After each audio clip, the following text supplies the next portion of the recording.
nós vamos fazer algumas considerações sobre a história dos direitos da criança e do adolescente no Brasil. Inicialmente, remontando à época do Brasil Império e início da República, nós vamos verificar que no Brasil não havia políticas sociais desenvolvidas pelo Estado. A proteção da criança e do adolescente nessa época era deixada para a Igreja Católica, muitas vezes para as Santas Casas de Misericórdia. Quem nunca ouviu falar da Roda dos Expostos, uma roda giratória, que ficava nas Santas Casas e as pessoas que queriam entregar seus filhos colocavam na roda, a roda girava e uma pessoa dentro da instituição pegava aquela criança e dava assistência, cuidava e entregava para outras famílias substitutas e etc. Esse sistema foi importado da Europa do século XIX e, com o advento do Código de Menores em 1927, esse sistema de roda foi proibido. E, claro, era um sistema que a pessoa entregava anonimamente, as crianças, não havia controle do que seria feito e naquela época era o que tinha. Ainda na época do Império, havia uma legislação sobre ensino obrigatório. O ensino era obrigatório, educação obrigatória, mas não era universal. Os escravos não tinham direito à educação, nem as pessoas com doenças contagiosas e nem aqueles que não tinham sido vacinados. Nesse momento, nós vemos que a falta de acesso à saúde também impedia o acesso à educação. Passando já para um segundo momento do Brasil República, mais ou menos de 1900 a 1930, nós vamos ter o documento importante, o primeiro documento legal que trata dos direitos da criança e do adolescente, que é o Código de Menores.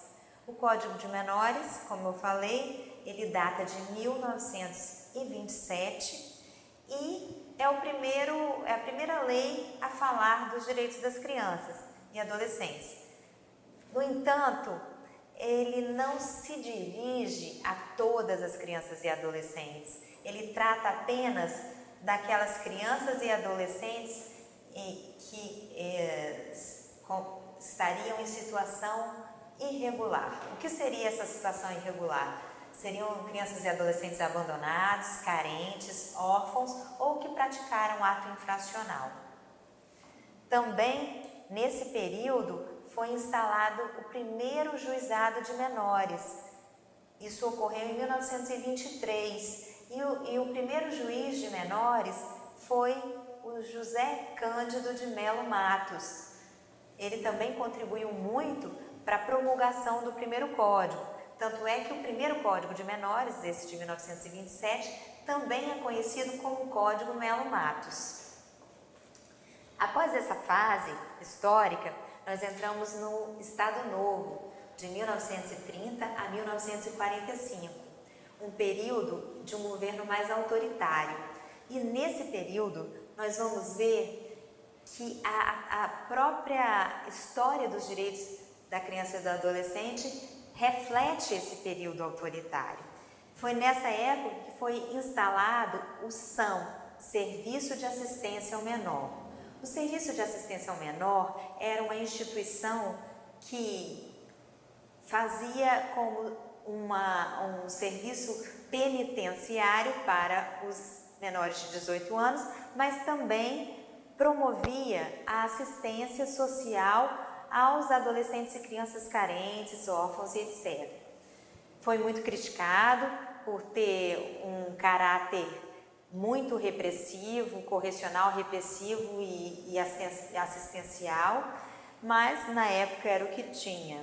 Também nesta fase da história é que foi criada a Legião Brasileira de Assistência, a LBA, também voltada para assistência social, direcionada a crianças e adolescentes.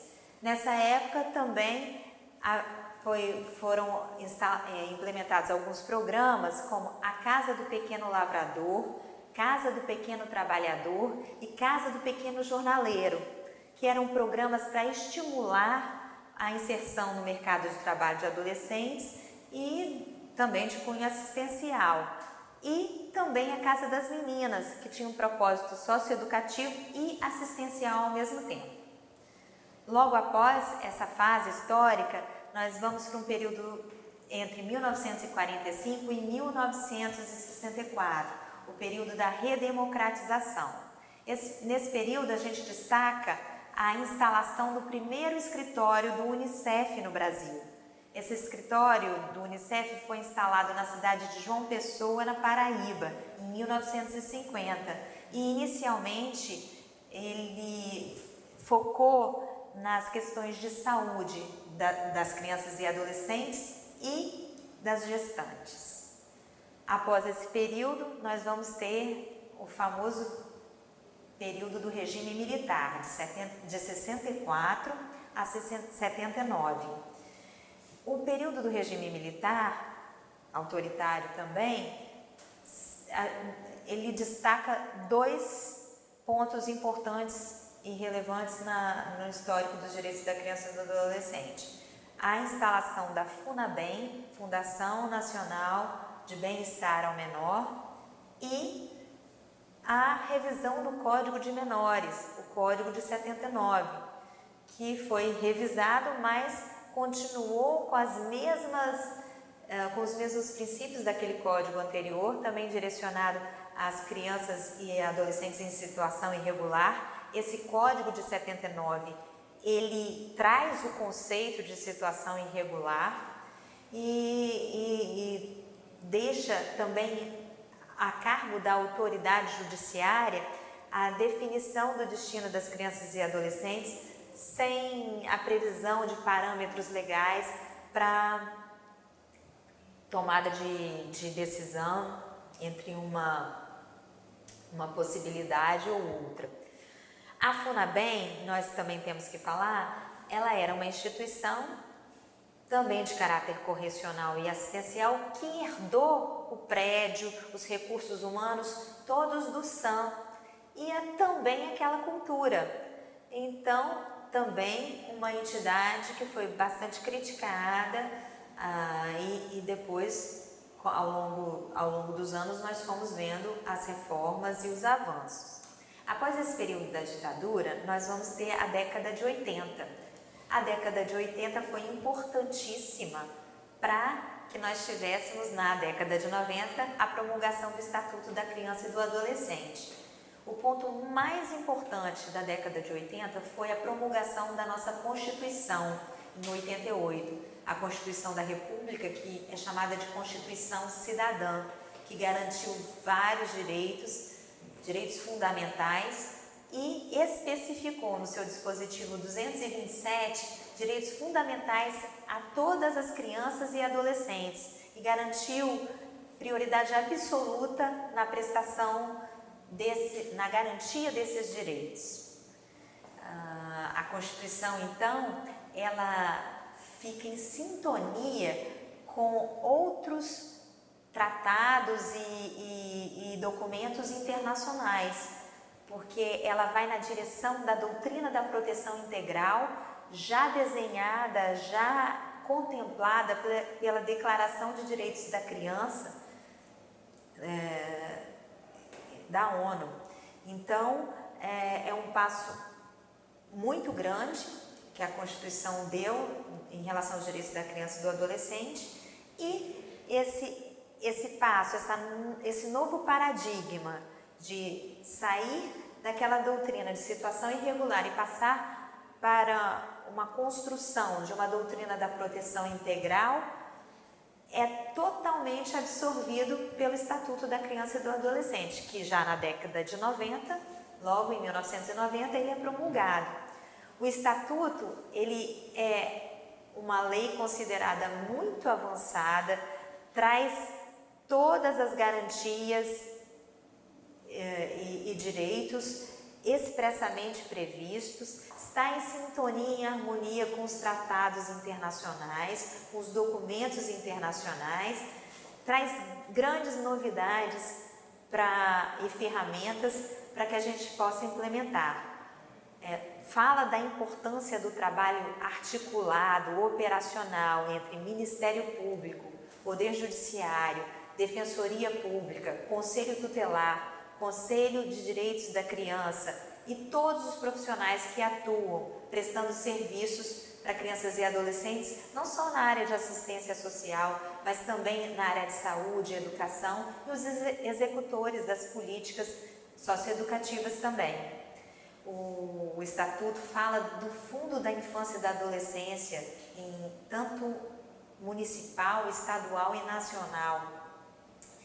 Fala da importância dos conselhos municipais, estaduais e nacional de direitos como órgão deliberativo dos direitos da criança e do adolescente e retrata o que é a prioridade absoluta da qual são destinatários crianças e adolescentes. O que significa dizer a criança e adolescente tem tratamento prioritário?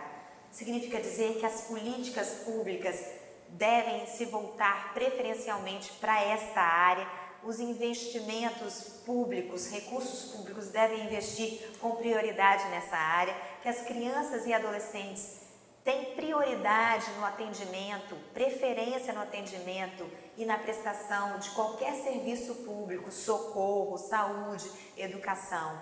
Isso tudo vem expresso no Estatuto. E o Estatuto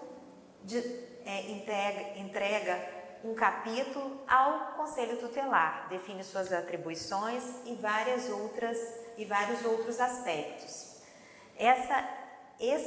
Esse documento legal, Estatuto, que até hoje está em vigor e até hoje ainda não conseguimos implementar em sua totalidade, deve ser o nosso norte enquanto defensores dos direitos das crianças e dos adolescentes. Nós progredimos muito em termos legais com a promulgação do Estatuto da Criança e do Adolescente, mas temos ainda um longo caminho a percorrer na implementação desses direitos, no fomento das políticas públicas direcionadas à criança e adolescente e na utilização das ferramentas que estão disponíveis em lei para que nós consigamos construir um sistema de garantia de direitos bastante efetivo. O ponto principal, no meu entendimento, que o Estatuto traz é a necessidade de um trabalho integrado entre as instituições. Eu sempre digo que individualmente ou sozinhos nós podemos fazer as coisas mais rapidamente, mas com o trabalho em rede, articulado, nós vamos mais longe, vamos até onde nós precisamos chegar.